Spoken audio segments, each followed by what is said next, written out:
안녕하세요. 송모희입니다.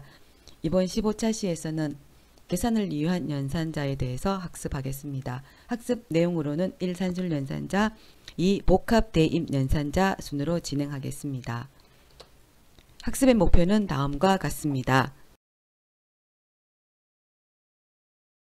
오늘의 학습을 진행하기 전에 지난 시간에 배웠던 출력 결과를 확인하기에 대해서 잠시 복습하는 시간을 가지겠습니다. 컴퓨터 화면에 결과를 출력할 때 우리 파이썬에서는 프린트 함수를 사용을 합니다. 프린트 함수를 사용하는 4가지 형식이 있다고 그랬습니다. 프린트 함수의 가장 기본 사용 형식에서는 프린트하고 괄호에 출력할 내용을 작성해 주면 됩니다. 그러면 프린트 함수는 파이썬에서 이 프로그램이 진행하는 과정에서 프린트 함수를 만나게 되면은 이 괄호 안에 있는 요 내용을 모니터로 내보내서 결과를 확인할 수 있도록 합니다. 그리고 프린트 함수는 괄호 안에 있는 내용을 출력을 한 뒤에는 계획 문자를 포함해서 또 출력을 해줍니다. 여기서 계획 문자라는 것은 줄을 분리해주는 기능에 해당이 되는데, 한 줄 찍고 커서는 그 다음 줄에 가 있는 거죠. 그래서 다음번에 출력문을 만나게 되면 그 다음 줄에 내용이 출력이 되는 것입니다. 그래서 이 계획 문자를 없애고 다음에 프린트문을 만나더라도 연속해서 출력을 하고 싶다. 그러면은 AND 인수를 사용해서 끝 문자를 지정해 주게 되면은 그 끝 문자가 계획 문자를 덮어서서 연속적으로 출력이 됩니다. 또 여러 개의 값을 출력할 때 그 출력할 그 값 사이에 구분자를 또 사용자가 지정해 줄 수 있습니다. 그때 셉이라는 이 파라메타를 사용해서 구분자를 지정해 주게 되면은 그 글자와 글자 사이에 또 출력할 값과 값 사이에 지정된 이 구분자로 또 출력이 됩니다. 또 그 다음 방법으로서는 문자열 연결 연산자 플러스를 사용해서 또 출력문을 만들어낼 수가 있습니다. 출력할 내용들이 여러 개일 때 그 출력할 그 내용 사이사이에 더하기 기호를 사용하게 되면은 그 출력할 내용이 연결되어서 또 출력이 됩니다. 또 그 다음으로서 문자열 포맷 코드 %를 사용해서 또 출력할 수가 있습니다. %를 사용할 때는 서식 코드 혹은 우리가 형식 코드 혹은 변환 명세라고 하는데, 그 서식 코드를 통하여서 또 서식이 있는 출력 결과를 볼 수가 있습니다. 그래서 서식 코드로서는 숫자에서 사용이 되는 것으로서 10진수일 때 %d, 16진수일 때 %x, 8진수일 때 %o. 그래서 이 서식 코드를 만나게 되면은, 그래서 이 서식 코드와 또 뒤로 이어서 %기호 뒤에 나오는 그 변수명이나 수식 코드를 작성해 주게 되면은 이 서식 코드에 매칭이 되어서 출력이 됩니다. 실수를 출력할 때는 %f, 그리고 한 글자일 때는 %c, 문자일 때는 %s, 이런 서식 코드와 매칭이 되어서 또 출력해 줄 수가 있고요. 그리고 또 서식 코드를 사용할 때는 이 서식 코드 %와 이 알파벳 한 글자 이 사이에 %f 혹은 %c 혹은 %s 요 사이에 필드 폭을 지정해 주게 되면은 필드 폭이 지정이 되고, 또 그 필드 폭에 맞추어서 실수 같은 경우일 때는 또 정밀도를 지정해서 소수 이하 자릿수를 또 지정해 줄 수가 있고요. 또 플러스 기호를 이용해서 부호를 또 출력해 줄 수도 있고요. 또 이 마이너스 기호를 이용해서 서식 코드에서 지정된 거기 필드 폭에서 앞에서부터 또 글자를 출력하는 또 정렬, 왼쪽 정렬을 또 사용할 수도 있고요. 그래서 보기 좋은 또 가독성 있는 출력 결과를 또 사용할 수가 있습니다. 그래서 우리 지난 시간에 배웠던 이 출력문에 대해서 이렇게 정리를 해 보았습니다. 그러면 이 지난 시간에서의 이 출력 결과를 또 베이스로 해서 오늘의 학습을 또 진행하도록 하겠습니다. 오늘 학습할 내용은 계산을 위한 연산자 부분에 해당이 되는데, 먼저 연산자 수식에 대해서 그 의미를 한번 살펴보겠습니다. 우리가 수식이다 그러게 되면은 수치 값으로 계산이 되는 모든 것으로 문제 해결을 위한 평가가 됩니다.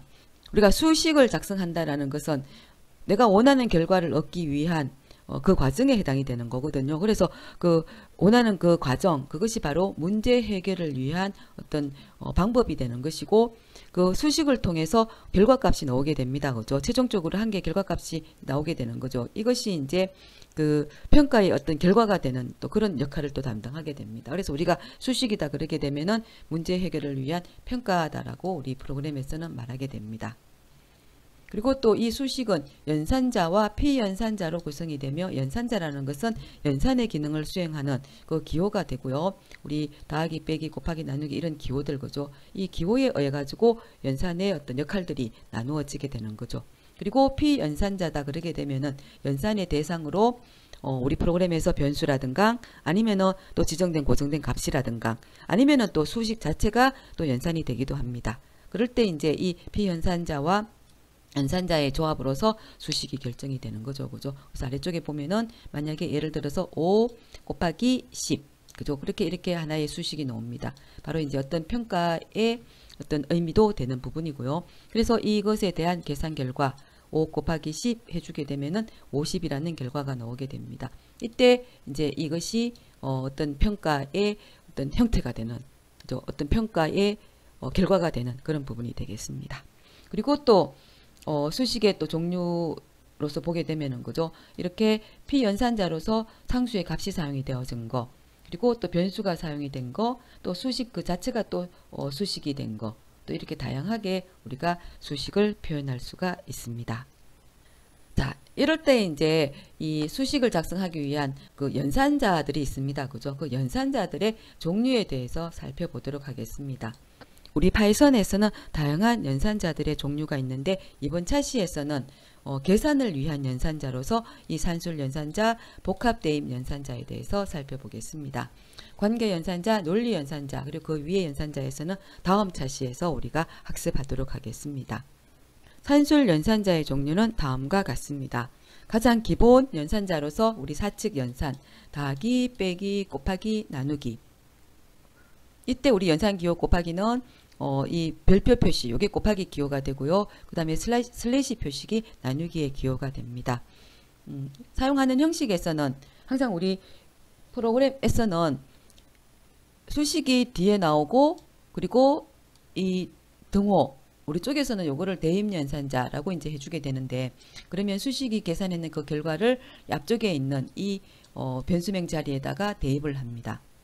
우리가 수학에서 보통 해줄 때는 반대로 그죠? 우리가 그 다른 일반 우리 형식에서는 이 만약에 10 더하기 3 이렇게 됐다 그러면 는 하고 계산했는 결과 만약에 13이면 14 이렇게 계산했는 결과가 나오게 됩니다. 그죠? 이런 식으로 적어주게 되는데 우리 프로그램에서는 이게 바뀌었습니다. 수식이 뒤에 오고 이 결과값을 담는 곳을 앞쪽에 넣어주게 됩니다. 그리고 이 등호 하나 있는 걸 우리는 대입 연산자라고 이제 말해주게 됩니다.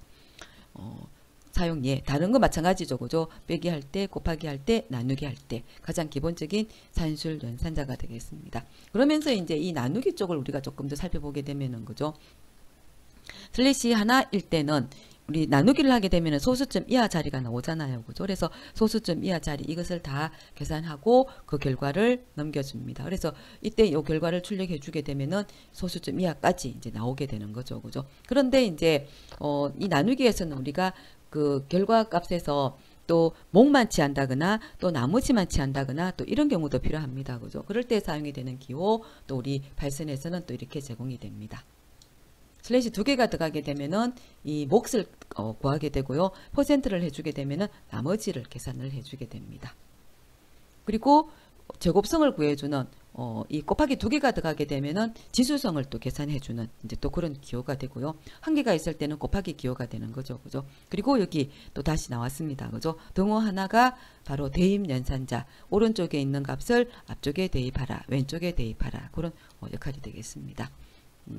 그래서 이런 산술 연산자의 종류 다양하게 있습니다. 여기에서 조금 더 특별한 의미를 가지고 있는 그런 연산자에 대해서 우리가 다시 한번 더 한번 살펴보겠습니다. 목과 나머지를 구하는 연산자. 그죠? 우리 더하기 빼기 곱하기 나누기에서는 우리가 늘 우리 사칙 연산 사용하는 부분이기 때문에 그죠? 자연스럽게 사용해 주면 되는데 우리 컴퓨터 프로그램에서 또 특별한 또 특이한 그런 연산 기호가 되겠습니다. 슬래시 2개가 들어갔을 때 나누어서 그 몫이 얼마인지를 몫을 구해주는 부분입니다. 그죠? 그리고 퍼센트는 우리가 모듈로 연산자라 그래서 백분율이 아니고 우리가 보통 퍼센트는 백분율 퍼센트를 말할 때 사용하잖아요. 그죠? 그렇지만 우리 프로그램에서는 나머지를 구하는 연산자가 되겠습니다. 그래서 이 나머지를 구할 때 그죠? 이 나머지를 구하는 부분은 우리가 프로그램에서 문제 해결을 해 나가는 과정에서 또 특별하게 또 사용이 됩니다. 어떤 경우가 있을까요? 나머지를 통하여서 우리가 계산할 수 있는 이 부분, 그죠? 그때 이제 우리 수학적으로 이렇게 했을 때 봤을 때는 배수의 개념, 그죠? 배수의 개념으로서 또 사용이 됩니다. 아주 단편적인 예로서 우리 짝수, 홀수, 내가 입력했는 그 값이 짝수냐 홀수냐 어떻게 우리가 알 수가 있을까요? 짝수, 홀수, 그죠? 짝수, 홀수 할 때는 이 2로 나누어서 나머지가 없으면은 짝수가 되는 거고 나머지가 1로 있으면 홀수가 되는 거죠. 그때 우리 나머지를 통해서 짝수다 홀수다 또 판단해 줄 수가 있고요. 배수의 개념에서도 또 3으로 나누어서 나머지가 있으면은 3의 배수가 되는 거고 아니면은 그 3의 배수가 아닌 거죠. 그죠? 그럴 때 이제 우리가 이렇게 이 나머지 연산자를 또 사용할 수가 있습니다. 아래쪽에 우리 예로서 목과 나머지를 구하는 거 또 보겠습니다. 분자를 입력하십시오 해서 분자, 또 분모를 입력하십시오 해서 분모 또 입력합니다. 그리고 나누기 했을 때 슬래시 기호가 들어가게 되면은 몫을 구해주게 되고요. 그래서 계산했는 그 결과값이 이제 나오게 됩니다. 그리고 또 나머지를 계산하는 요 식을 적어주게 되면은 나머지가 또 계산이 되어져서 이렇게 결과가 나오게 되겠습니다. 입력문이기 때문에 그죠? 인풋 함수. 그러면 분자를 입력하십시오라고 메시지가 뜨고 사용자가 7이라고 입력하고 엔터키 치면은 숫자 인풋은 문자열로 입력받습니다. 그죠? 그래서 그것을 정수로 변환시켜주고 또 역시 분모 입력하십시오 4라고 입력하게 되면은 또 그 값이 정수로 또 변환이 되어져서 Q에 또 담겨지게 되고 그래서 그 P와 Q를 가지고 계산을 해주면 되겠습니다. 자, 이번에는 지수를 나타내는 지수 계산 연산자에 대해서 살펴보겠습니다. 지수 계산 연산에서는 이 별표 표식 아스테리크를 2개를 하게 됩니다. 그러면 앞의 숫자를 뒤의 숫자만큼 거듭 제곱하라는 연산이 되는 거죠. 아래쪽에 예가 있습니다. 이 하고 지수 연산자를 사용했습니다. 그러면 우리가 통상적으로 이런 경우일 때는 2의 7성 2를 7번 곱하는 그게 되는 거죠. 그죠? 그래서 결과가 이렇게 128로 나왔습니다. 그 다음으로서는 또 이 지수 연산이 적용이 되는 복리 원리금을 계산하는 부분을 또 보도록 하겠습니다. 우리 복리다 그러면은 매년 그 이자가 붙는 그것을 다음 내년도 그 원금에 합해져서 또 이자를 계산하는 그런 방식에 해당이 되는 거죠. 그죠? 그래서 또 하나씩 살펴보게 되면은 원금이 10,000원이 있고요. 그리고 이율이 5%. 그래서 0.05라고 했습니다. 우리가 5%라고 이렇게 적게 되게 되면 5%는 퍼센트라는 이 기호는 우리 쪽에서는 모듈 연산자로 사용이 되기 때문에 이렇게 소수로 바꾸어서 이렇게 적어줍니다. 그리고 기간을 10년으로 했습니다. 이게 연이율에 해당이 되는 부분이고요. 이게 이제 원금 그리고 이게 기간이 해당되겠습니다. 그때의 복리 원리금을 계산하는 공식이 이렇게 됩니다. 원금 더하기 그리고 요 뒤쪽이 이제 이자를 계산하는 부분이 되는 거죠. 그죠? 그때 이제 우리가 보통 단기로 이렇게 된다 그러게 되면은 원금 곱하기 이율 곱하기 기간 이렇게 해서 단기일 때는 이자가 들어가게 되는데 그때 이제 이렇게 생겼는 그 이자가 다시 내년도의 원금에 합해지는 거죠. 그래서 복리 원리금을 계산할 때는 여기 나오는 이런 식으로 계산을 하게 됩니다. 그때 이제 이 기간이 지수성으로 이제 들어가게 되는 거죠. 그죠? 그래서 이 계산한 결과가 이렇게 나오게 되겠습니다. 10,000원을 했을 때에 이율 5% 10년일 때 또 이렇게 그죠? 엄청난 또 우리가 10,000원이라는 단위지만은 이 원금이 늘어난 걸 생각하니까 엄청나죠. 그죠? 자, 그래서 지수가 적용이 된 예제가 되겠습니다. 자, 이번에는 대입연산자에 대해서 살펴보도록 하겠습니다. 대입연산자. 우리 앞으로 그 이전에서도 많이 나왔습니다. 그죠? 변수의 어떤 데이터 값을 저장할 때 혹은 우리가 할당할 때라는 말로도 많이 사용을 합니다. 할당이라는 말로도 사용하게 되고요. 대입한다, 또 저장한다 이렇게 이런 용어를 사용합니다. 수학의 등호와는 구분되어야 됩니다. 그죠? 우리는 오른쪽에 있는 값을 이 왼쪽에 대입을 하라 이 부분이 되는 거죠. 사용하는 형식을 보게 되면은 앞쪽에가 변수명이 들어가게 되고요. 그리고 대입 연산자가 나오고 그리고 변수명 자리에 들어갈 값들이 오른쪽에 나오게 됩니다. 그때 오른쪽에 나오는 부분은 하나의 값, 그리고 우리 쪽에서는 상수의 어떤 형태가 되겠죠. 그죠? 이 값이 있을 수도 있고요. 또 변수가 있을 수도 있고요. 그리고 또 수식이 있을 수도 있습니다. 그러면은 이 값이 앞쪽에 있는 이 변수명 자리에 대입이 되는 거죠. 혹은 또 할당 혹은 저장 또 이런 의미로 우리가 사용해 주면 되겠습니다. 오른쪽에 있는 값을 우리는 R value라 그러게 되고요. 왼쪽에 있는 것을 우리는 L value라고 또 우리 프로그램에서는 또 표현을 하기도 합니다. 대입 연산자의 사용예가 되겠습니다. 여기 보면 1을 A에 대입하라. A 플러스 1을 B에 대입하라. 그러면 여기 A가 1이니까 2가 대입이 되어 들어가겠죠. 그죠? 그리고 문자 A를 CH에 대입하라. 또 여기에서는 식이 등호를 사용해서 연속적으로 나옵니다. 그러면은 제일 오른쪽에서부터 진행이 됩니다. 1의 값을 y에 대입하고 y 값이 다시 x에 대입이 되고 그래서 xy가 다 1이 되는 또 그런 어떤 하나의 수식이 되겠습니다. 이 대입 연산자를 사용하는 과정에서 그죠? 또 우리가 주의해야 될 점은 이 오른쪽에는 상수가 오던 또 수식이 오던 변수목이 오던 상관이 없습니다. 그렇지만 이 왼쪽 자리에서는 반드시 변수가 와야 됩니다. 이 자리는 값을 담는 이 변수가 데이터 값을 저장하는 어떤 그릇과 같은 역할을 한다 그랬잖아요. 그죠? 그래서 오른쪽에 있는 이런 값들이 변수 자리에 저장이 되는 겁니다. 그러니까 이런 상수나 수식이 있을 수는 없죠. 그래서 이런 점 또 우리가 주의해야 되는 부분이 되겠습니다. 자, 이번에는 우리가 수식을 작성하는 과정에서 이 연산 기호와 대입 연산자를 합쳐서 한 번에 표현할 수도 있습니다. 그럴 때 우리는 그거를 복합 대입 연산자라고 그러게 됩니다. 더하기 그리고 이 대입 연산자가 합쳐져서 하나의 연산 기호가 되는 부분이죠. 그죠? 자기 자신과의 연산으로 자신의 값을 갱신시켜 줄 때 사용이 되는 부분입니다. 우리가 프로그램 상에서 어떤 값을 누적한다거나 혹은 또 카운팅을 한다거나 그럴 때에 사용이 되는 또 그런 역할에 해당이 되는데 그때 이제 우리 이 복합 대입 연산자 산술 연산자로서 나왔던 그 모든 연산 기호들은 다 복합 대입 연산자로서 표현이 됩니다. 그래서 여기 보게 되면은 그죠? 우리 더하기, 빼기, 곱하기, 나누기, 그리고 나누기에서 몫을 구해주는 연산 기호, 또 나누기에서 나머지를 구하는 거, 그리고 또 지수성. 그죠? 다 대입 연산자로 합쳐져서 이렇게 복합 대입 연산자로서 표현이 됩니다. 사용 예를 보게 되면은 이 복합 대입 연산 기호가 P 연산자 이 중간에 들어옵니다. 그죠? 그럴 때 이제 이런 형태의 의미는 우리가 풀어서 보게 되면은 A는 A 더하기 5.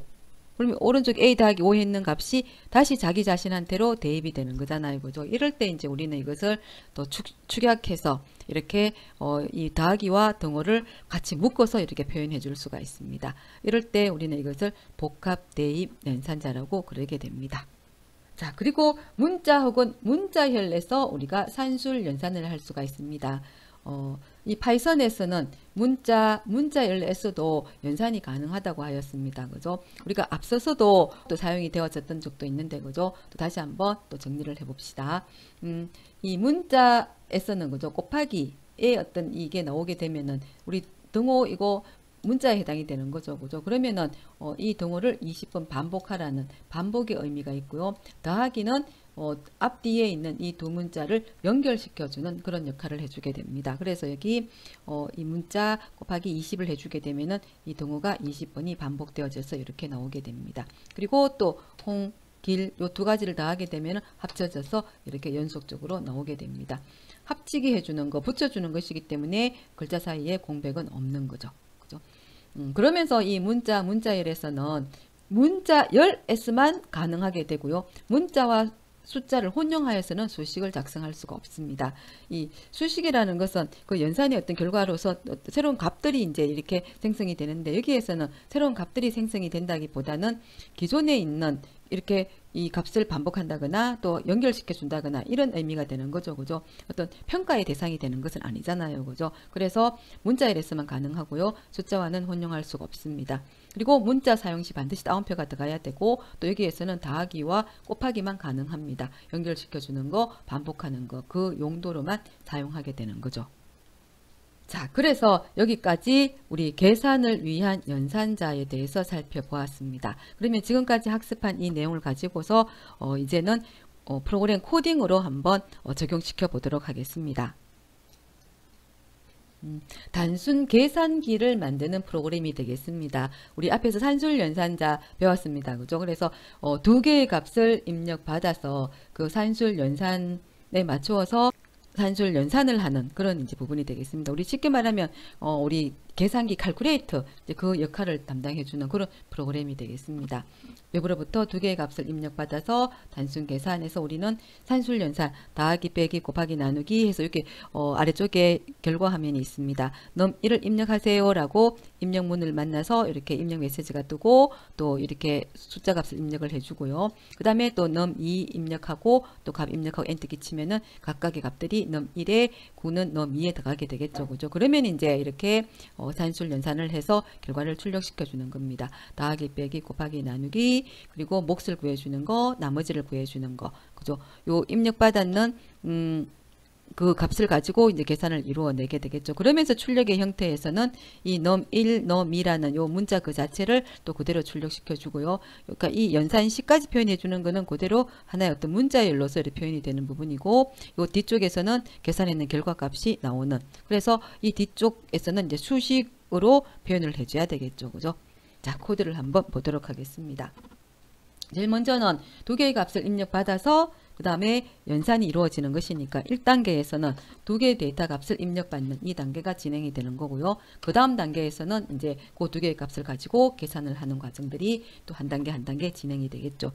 외부로부터 값을 입력받는 거 우리 input 함수가 되겠습니다. 그래서 input을 통해서 num1을 입력하세요 라는 메시지를 주고 입력받습니다. 그리고 또 입력받았는 이것은 문자열로 인식이 되기 때문에 정수로 변환을 시켜주는 과정이 필요합니다. 그래서 변환시켜주는 이 정수 변환 이 함수를 또 사용을 했습니다. 그래서 입력받았는 거 메시지 딱 뜨고 값 입력하고 엔터 키치면은 요 값이 정수로 변환되어서 num1에 저장이 됩니다.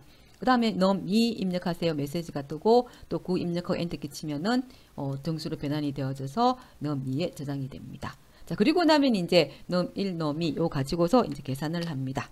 자, 그래서 계산을 하고 또 겸해서 프린트도 같이 하도록 그렇게 이 구문을 작성을 했습니다.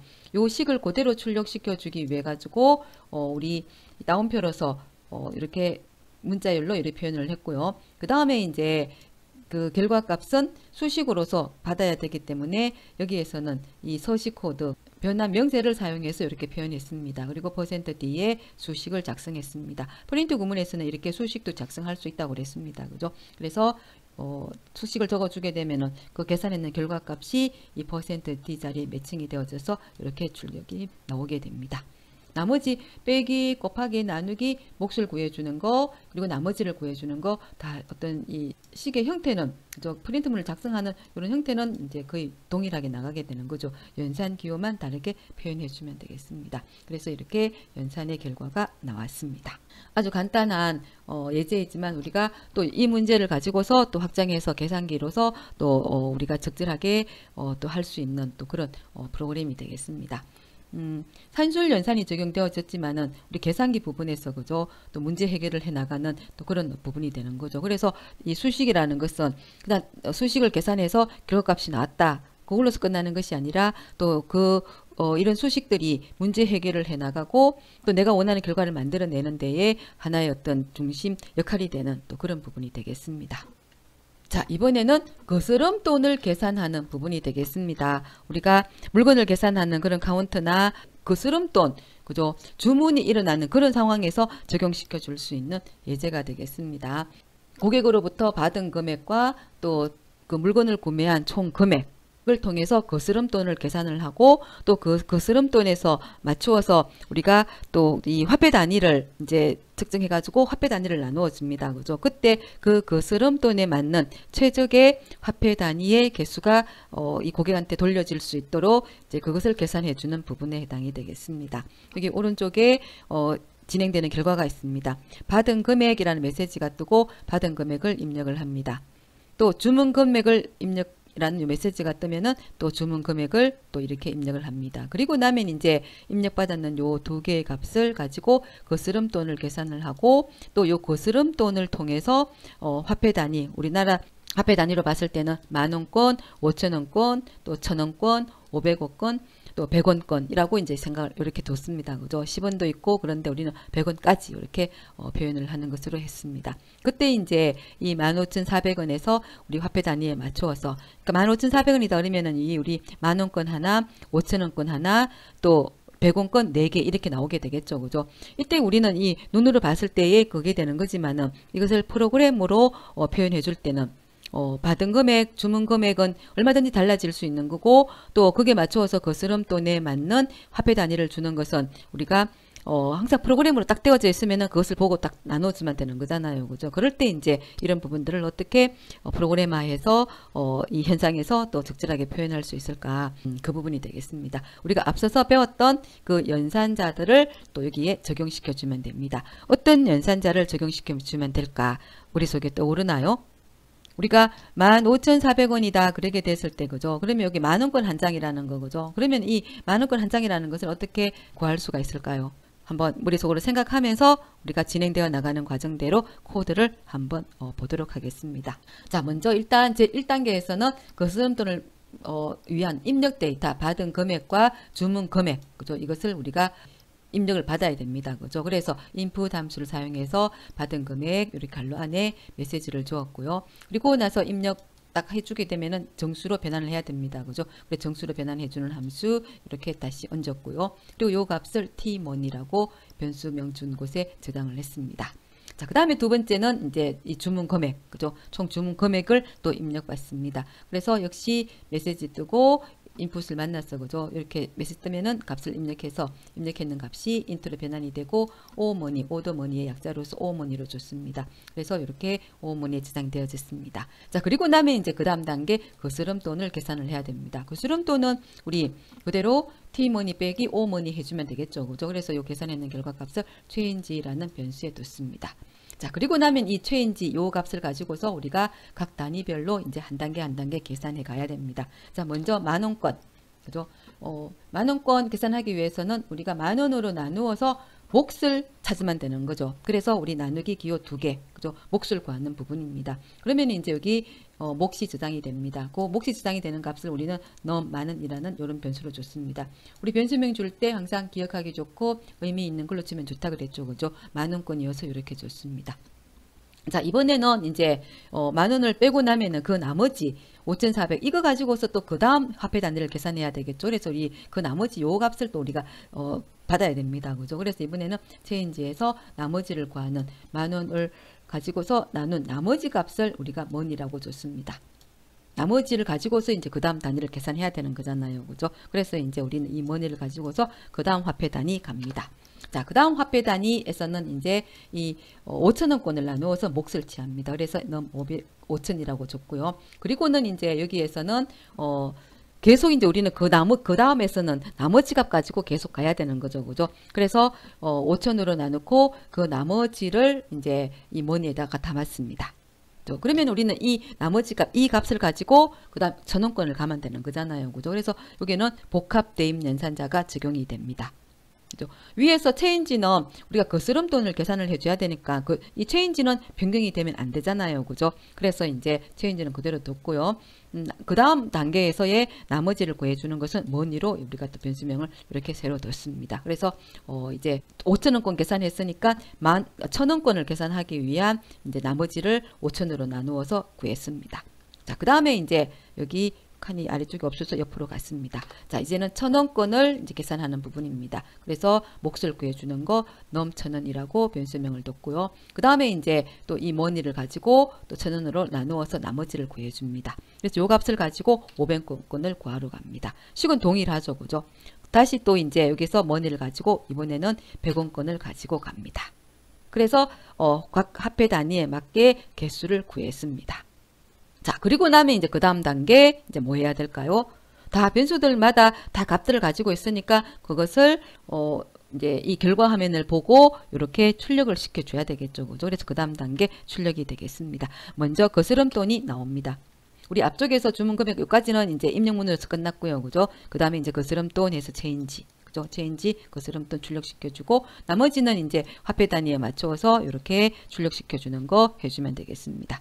자, 그래서 우리 역시 이 서식 코드와 이 변화 명세를 사용하는 이 퍼센트, 그죠? 이것을 사용해서 우리가 출력을 했습니다. 만원권 우리 여기서 받아서 출력해주고 줄분리, 여기 줄분리 되어졌잖아요, 그죠? 그래서 줄분리해서 그 다음에 5,000원권 해주고, 그죠? 그러면서 이제 여기서는 이 두 개의 값만 이렇게 했습니다. 그래서 갈로로 묶어준 부분이고요. 그 다음에 이제 또 1,000원권 또 여기서 넘겨주고 또 500원권 해서 여기 줄분리 되는 거, 그래서 줄분리 됐습니다. 그죠? 그래서 다시 500원권 또 출력이 되고, 그리고 마지막으로 100원권이 출력이 이렇게 되어서 결과가 이렇게 나오는 것입니다.